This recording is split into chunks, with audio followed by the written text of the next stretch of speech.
ቆይ ግን እንዴት በዚህ ልክ ሊከስር ቻለ? ያው ሰው አይደል ሁላችንም እኮ ወደቂያችን አላቅ።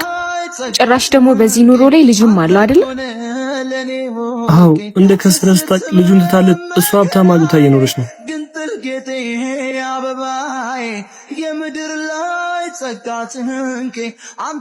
እንዴት ናችሁ?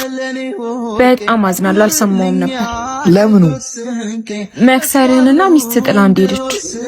ላዘኔታሽ አመሰግናለሁ፣ ግን ፈጣሪ ያለው ነው የሚሆነው። ቆይ ግን አይከብድም? ያን የመሰለ ህይወት ለምደ አሁን እንደዚህ መሆን። ህይወት በሁለቱም መንገድ አንድ ናት። ኖረም አልኖረም አመስጋኝ ከሆንክ ሁሌም ደስተኛ ነህ። እና ህይወትን ከዜሮ ልጀምር ነው?